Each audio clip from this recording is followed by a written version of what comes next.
In this lecture, we see how the technologies you have studied in the last few lectures are put together to realize air conditioning systems with capacities all the way from about a ton to thousands of tons. Please note that a mind-boggling variety of air conditioning solutions are available in the market, and therefore it is out of question for us to cover all of these in a short lecture. You are encouraged to visit the websites of leading manufacturers to learn more. In this slide, you see what is called a room air conditioner or a window air conditioner, a compact package containing all the components of an AC system. This slide shows how a window air conditioner is installed in the window of a room to be air conditioned. Notice that in a window air conditioner, the cold air is injected into the room only at the window in which it is installed. Accordingly, it is not suitable for large areas, that is larger than perhaps 400 to 500 square feet. Besides, the air conditioner tends to be noisy in view of the compressor being for all practical purposes indoors. Its capacity also would be no more than about 2 tons.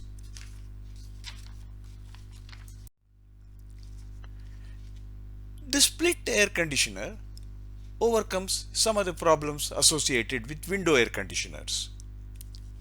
In a split air conditioner, the indoor unit contains the expansion device, evaporator and a blower, while the outdoor unit contains the compressor, condenser and a fan. While the indoor unit may weigh a few kilograms, say about 10 kilograms, the outdoor unit would weigh a few tens of kilograms, say about 40 to 50 kilograms. This makes it possible to hang the indoor unit from the wall close to the roof. Refrigerant piping connects the indoor unit to the outdoor unit, typically through a hole in the wall. Obviously, the split air conditioner would be much less noisy compared to the window air conditioner. While it is recommended that the indoor and outdoor units should be in as close proximity as possible, in exceptional circumstances, the refrigerant piping can be up to around 15 meters. Of course, the closer the indoor and outdoor units are, the less will be the external heat leaking into the system through the piping. In this slide is shown a ducted split air conditioner which ensures even distribution of cold air in the room.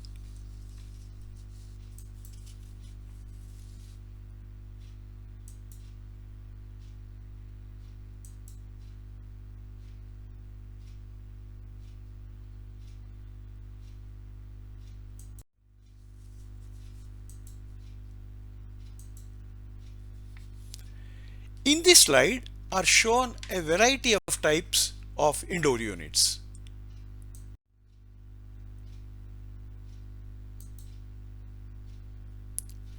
The features of non-ducted split air conditioners are shown on this slide. Notice that we can achieve capacities of about 4 tons with such configurations.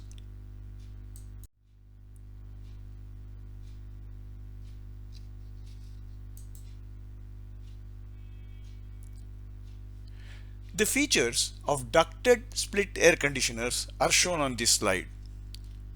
Notice that we can go up to around 15 tons capacity with ducted split air conditioners. Shown on this slide is a packaged air conditioner. It contains all the components in the package, namely one or more compressors, condenser, expansion device, evaporator, etc. As you can see on the slide, it contains the ports for connecting the supply air and return air ducts.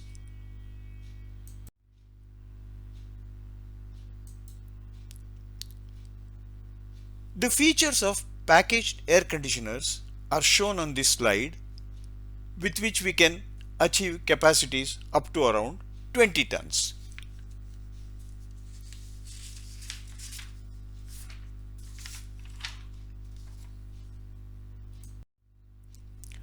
Shown on this slide is a VRF system or variable refrigerant flow system, in which a single outdoor unit services several indoor units. A VRF system has the ability to control the amount of refrigerant flowing to each of the indoor unit evaporators, each of which can have different capacities and configurations. A unique feature of a VRF system is the absence of ducting.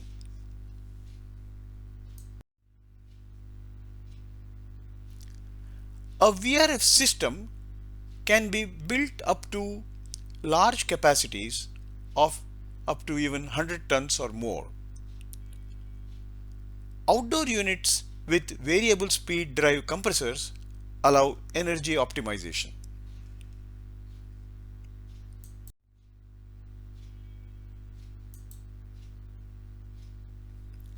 Some of the problems associated with VRF systems are listed on this slide. This slide shows a central air conditioning DX system which is water cooled. That is, the condenser rejects heat to water, which is pumped up to a cooling tower on the roof of the building, where the water rejects heat to the atmosphere.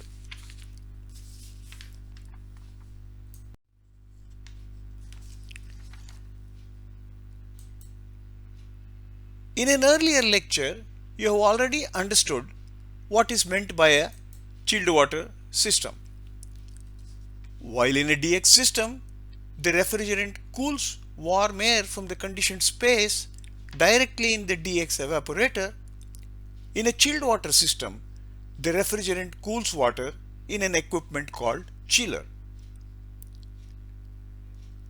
An air-cooled chiller can have a capacity up to 100 tons or more, while a water-cooled chiller can have a capacity up to 500 tons or more. The chilled water is used to remove heat from the conditioned space via heat exchangers called AHUs or FCUs. Chilled water systems enable us to realize cooling capacities of up to thousands of tons.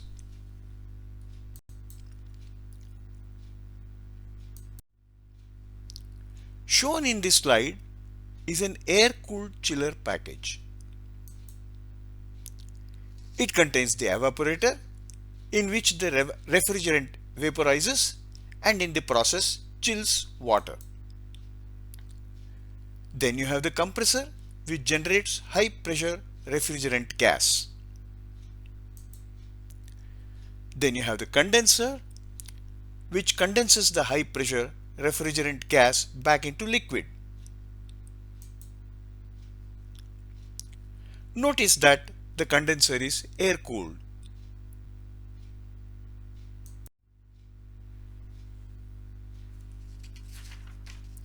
Shown on this slide is a sample chilled water system schematic diagram based on an air cooled chiller.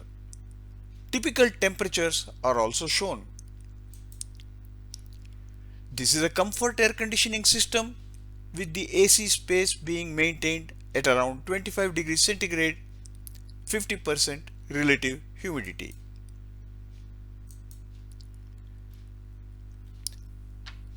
The AHU pumps in cold air at between 54 and 60 degrees Fahrenheit.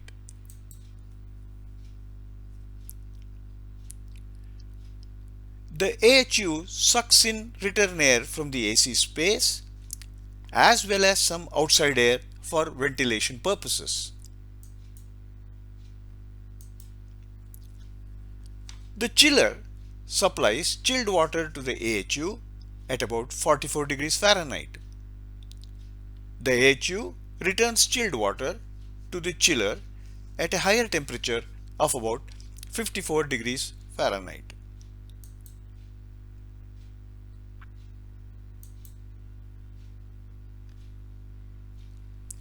The air-cooled condenser rejects heat directly into the atmosphere.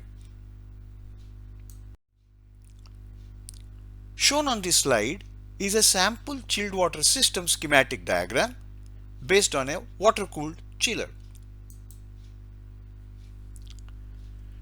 Notice that water from the condenser is pumped up to a cooling tower where it rejects heat into the atmosphere.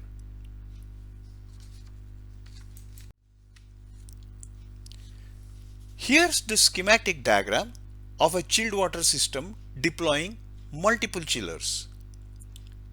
In this example, if an individual chiller has a capacity of 500 tons, the overall system would have a capacity of around 1500 tons.